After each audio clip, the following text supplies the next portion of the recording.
Hi there, Mystery Baker here. If you want to know how I made this delicious buttery shortbread, English shortbread, I'll have you know, then stick around. It's absolutely delicious. If you follow my recipe and my method, I can assure you of consistent, reliable results. I have a little piece of it here. It's just come out of the oven. It's best to eat them when they're actually cold and at room temperature, but I can't resist. It's got a shortness to it. I don't know if you can hear. Maybe not. But it should. Oh my goodness. It melts in your mouth. Absolutely delicious. Well, if you want to know how to make this, stick around. Here we go. Well, what a miserable day. The children are off school, but they're busy doing other things, and it's raining here in the northeast of England. And I thought to myself, what can I do to while away the hours? And I thought, I know, I'll make some delicious shortbread. Why not? So very quickly, I'm going to go through the ingredients that you'll need before we start. And you'll need, first of all, you'll need butter and caster sugar. All the grammage and ounces will be listed in the description box below.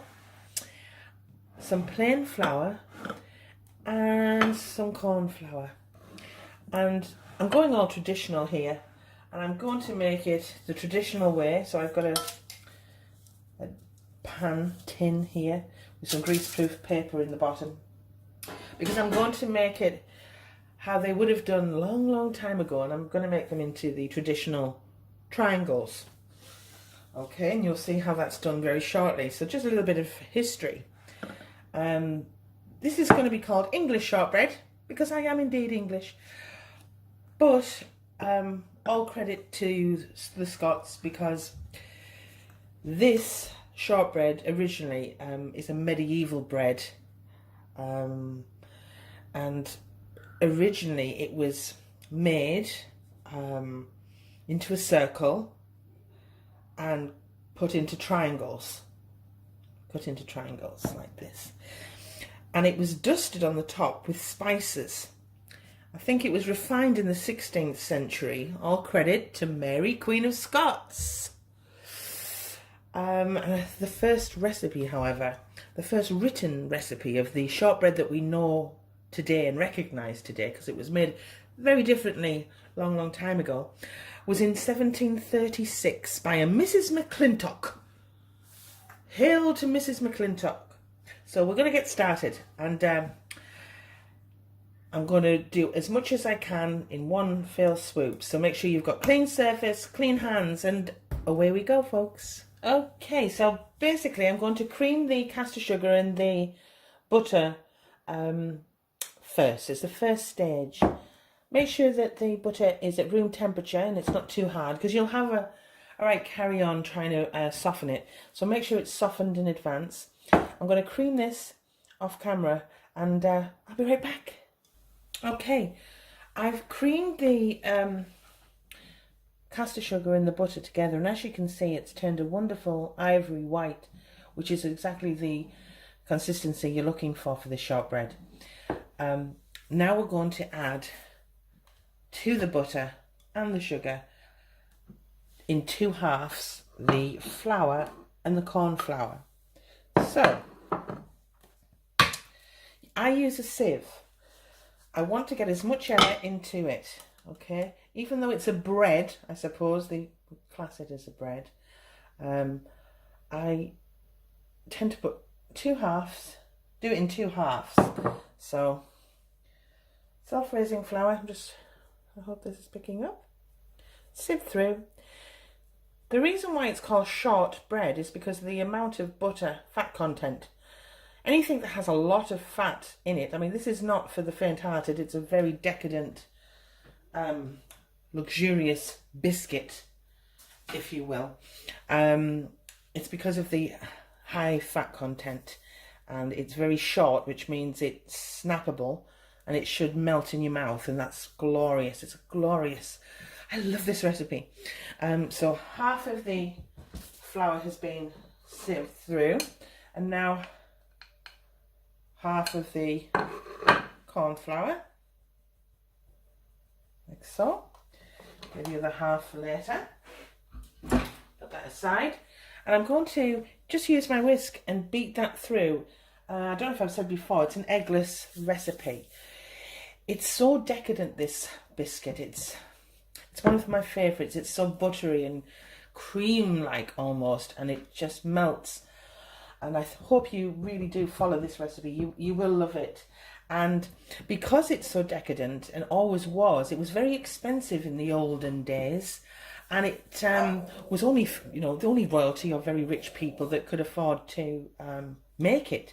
And even to this day, shortbread in the UK is packaged, and probably overseas, is packaged with the royal tartan, the Royal Stuart's tartan. So I'm going to mix this off camera and I'll be right back. So we're on the home straight now, and we're just going to add the final amount of corn flour and plain flour together. So when you're mixing this through,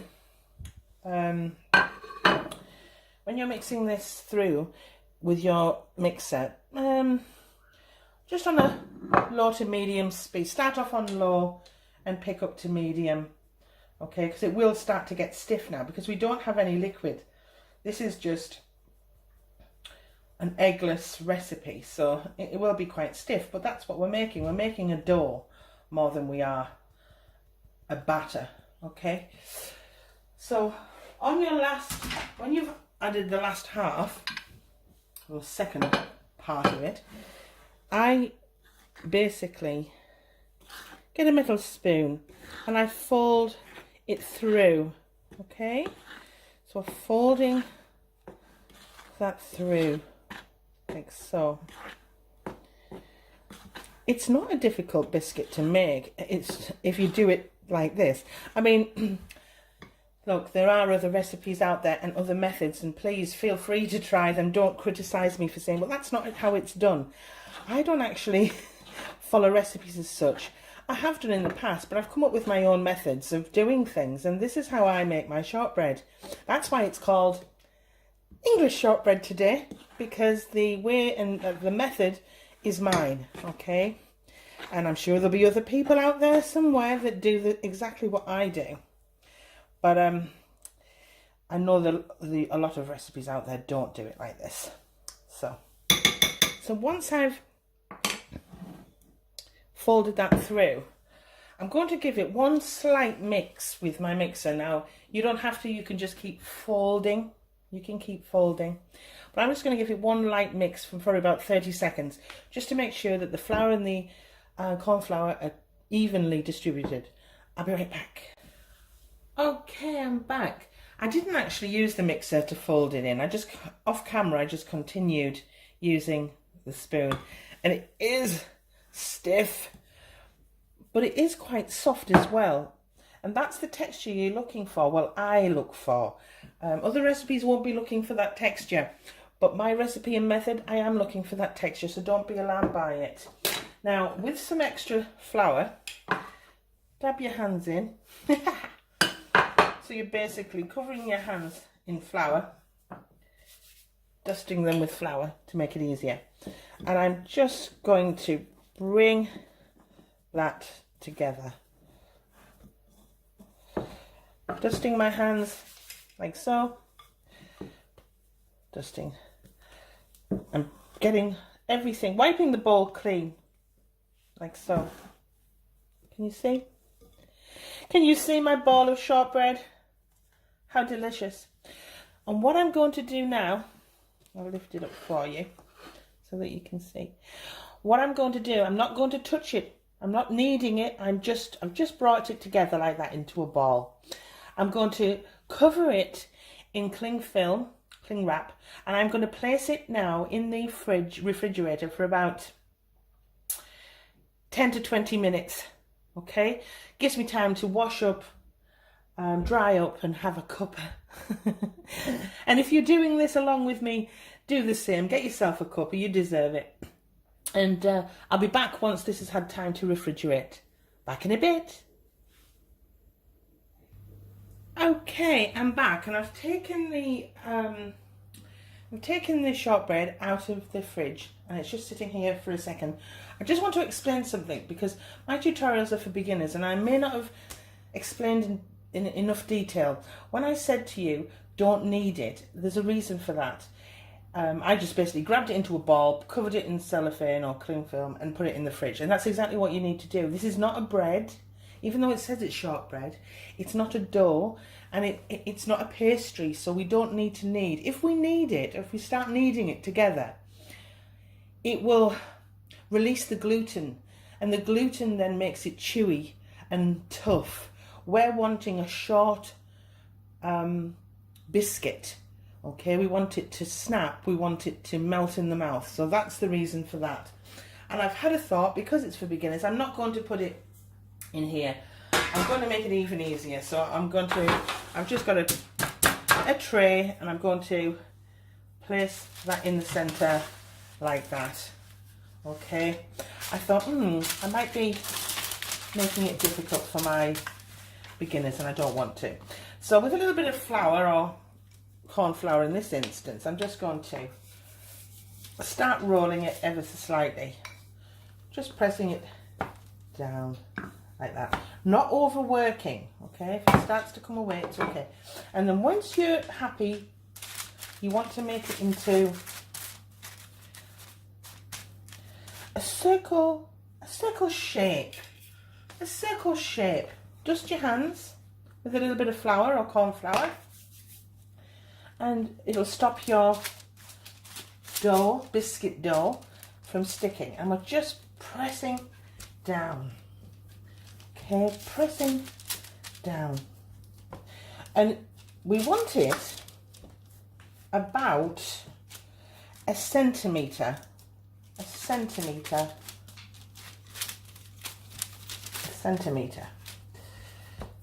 thick. Okay, pushing it round. And this is you can get the kids in at this point. Okay, I mean, you can make shortbread fingers and they're cut into like long finger shaped rectangles, but I thought we'll just do it like a pie. Sorry, that's my oven going off. Okay, so we'll keep going till you're happy with it, making sure, please make sure it's even. You don't want it too thick at one side and too thin at the other, because you'll have uneven cooking. Okay, got a little bit of, don't know what that is, but my hands are clean. So here we go. So I'm at my centimetre. I think that's my centimetre, and it's relatively round. It's relatively round. Yeah. Can you see that now? I'll move it into shot. I'm pushing away from the middle, because the middle as well needs to be as thin as the rest. Okay. And then using your hand, bring it in like so, like that, nice and smooth. Okay, sorry, my Alexa's gone on, hold on 1 second. I've got ghosts. I'm sorry about my Alexa, it just came to life and started playing music, and I can't have that because I'll get into trouble. On YouTube I will. I could crimp it, but I'm not going to. I'm just going to use a fork to show you, just to give it a little bit of patination. Alright, I'm just going to press down like that all the way around, like so. Crimp down like that. And you're just giving it a little bit of indentation. You can crimp. I just want to show my beginners how easy you can do it without having to do anything fancy. Like that. Let's move it over so I can get this in. And like so. Okay. And then I sprinkle this at this point. Now you can fork it too to make it allows the even cooking. So with a fork, you can prick, okay, all the way down, like so.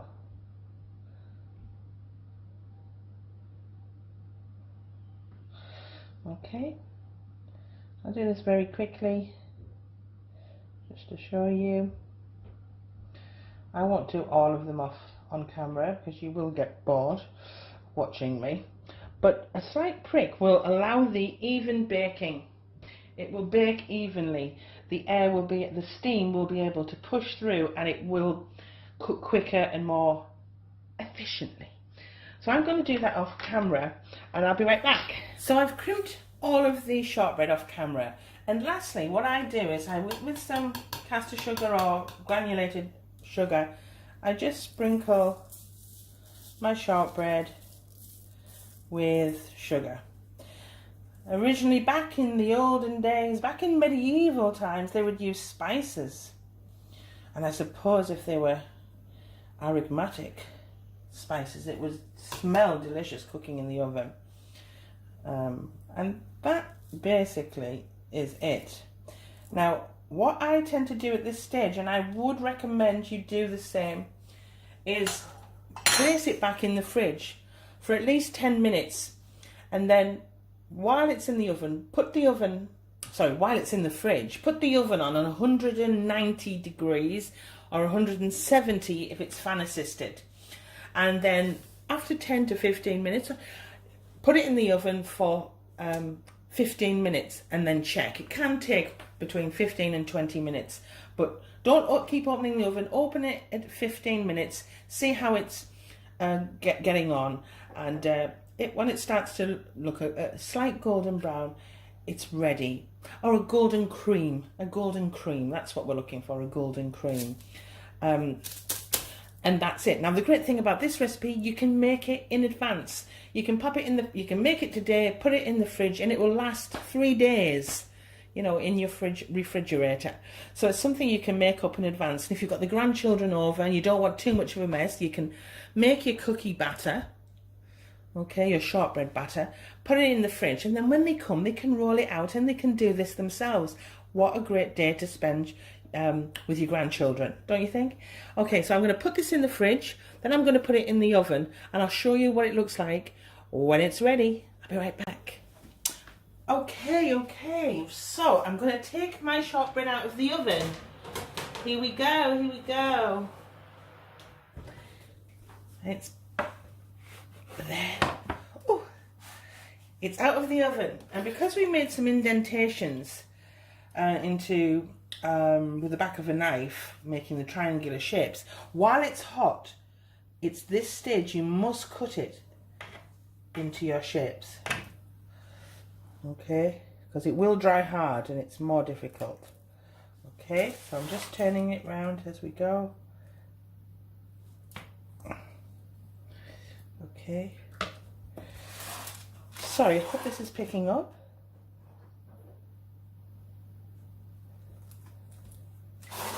Okay.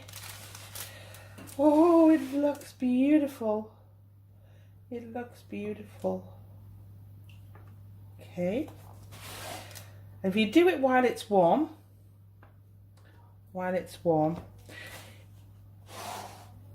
it won't be as difficult when it cools. Okay. So, can you see? So basically, that's it. Now, it stayed in the oven for 21 minutes for me. It took 21 minutes until I was happy with taking it out. It's blushed with a little bit of colour. It's not anemically white. You don't want it like that. You want it to have a little bit of colour. Obviously not burning. The edges have browned ever so slightly more than the rest because it's thinner at the edge, because I used the fork to press down. Okay, so that's my shortbread tutorial. It is delicious, I promise you. What you do at this point is you just let it cool. It's best to be eaten cool, okay? So allow this to cool. Once it's cool, you can place them in a biscuit tin or set them out on a table for the family to have with their favourite beverage I love a cup of tea with this, but you can have whatever you want. And the children will love it. The adults will love it. It tastes buttery smooth, and it has a short snap, and that snap creates a melting moment. It will literally melt in your mouth. They're butter cookies. Butter shortbread is the official name. And thank you, Mrs. McClintock from Scotland, for making this so. I hope you've liked it. Give me a thumbs up if you do, please. It really does help my channel to progress. And I will speak to you soon. Bye.